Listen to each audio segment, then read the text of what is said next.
This is the last material for Unit 2, solving one-step equations. We're going to translate inequalities. You've already learned how to translate word problems with the equal signs. Now we're going to use the inequality sign. So first I want to go to the bottom of this page of notes. Let's look at the inequality and English sentences. The English sentence says A is less than B. You write it as A less than B. Now, some of you learned the inequalities as the alligator's eating the bigger part. I like to say the inequality is always pointing at the smaller part. Whatever works for you, they're both true.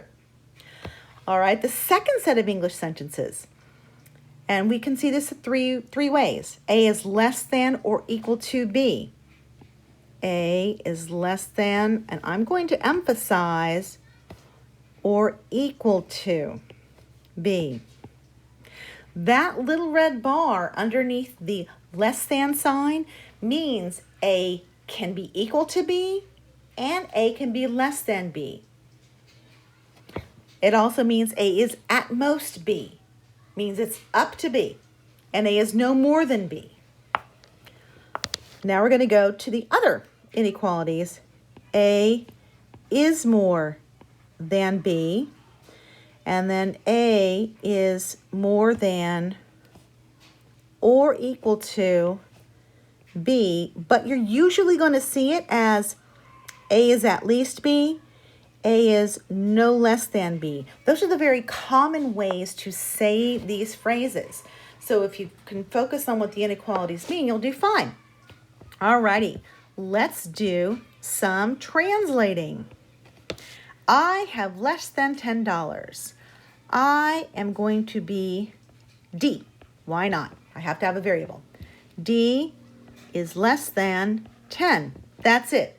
We're not solving anything. We are just translating. It's like translating English into Spanish. We're translating English into math. I have more than $10. D is more than 10. Now here's where the words get not so much tricky, but you really have to understand what they mean. I have at most $10. Now I ask myself 3 questions. I'm going to put them here. 3 questions. Do I have less than 10? Do I have more than 10?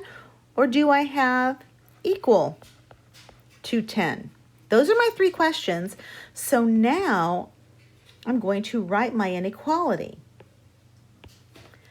I have at most $10. Can I have less than 10? I can have less than 10. Can I have more than $10? No, I can't, because it says at most. Can I have $10?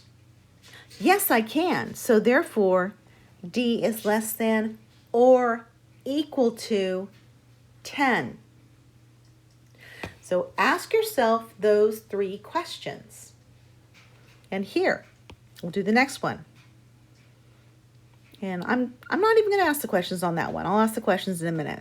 I have at least $10. I have $10, but I can have more than $10.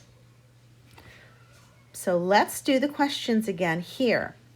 I have no more than $10. Less than 10?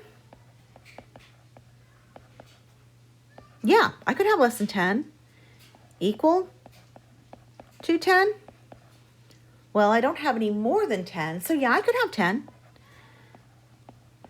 More than 10? No. That helps. I know I have no more than $10. I can have less than or equal to 10. My 3 questions help me figure out what my inequality should be. I have no less than $10, which means I have at $10 and I can have more than $10. So it's not that complicated as long as you keep on going over what the words mean. Let's go to the next. Now you're going to translate the complete sentences. They're very short word problems. So let's get to it.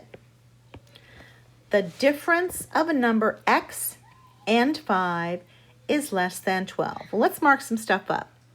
Less than is going to be this way. Difference is subtraction. A number x and 5. X minus 5 is less than 12. Number 2, quotient is division. At most is less than or equal to.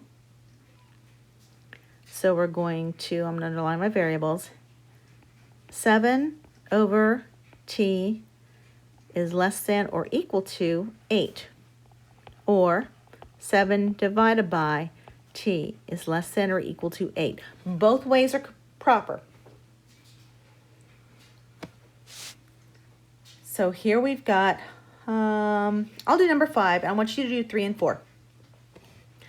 To go on a ride, a person's height is at least 60 inches tall. Okay, H at least means it can be greater than or equal to. H greater than or equal to 60, because you cannot be shorter than 60 inches tall. Now, I want you to pause this. I want you to do 3 and 4, and then I want you to come back and see if you got them right. All right, a number. I'm going to call my number n. Subtracted from 26 is at least. Means it is greater than or equal to. So, 26 minus n greater than or equal to 7. And I'll write my questions out here. Larger than 7? Yes, it can be larger. Equal to 7? It can be equal to 7. Less than 7? No, cannot be less than 7. That's how I know I've got my sign. All right, last one and you've already done it, so now you're just checking your answers. The distance D to the nearest classroom is no less than 50 feet. No less than means it's equal to or it's greater than. So this would be D equal to or greater than or equal to, same thing, 50. And that's how you translate inequalities.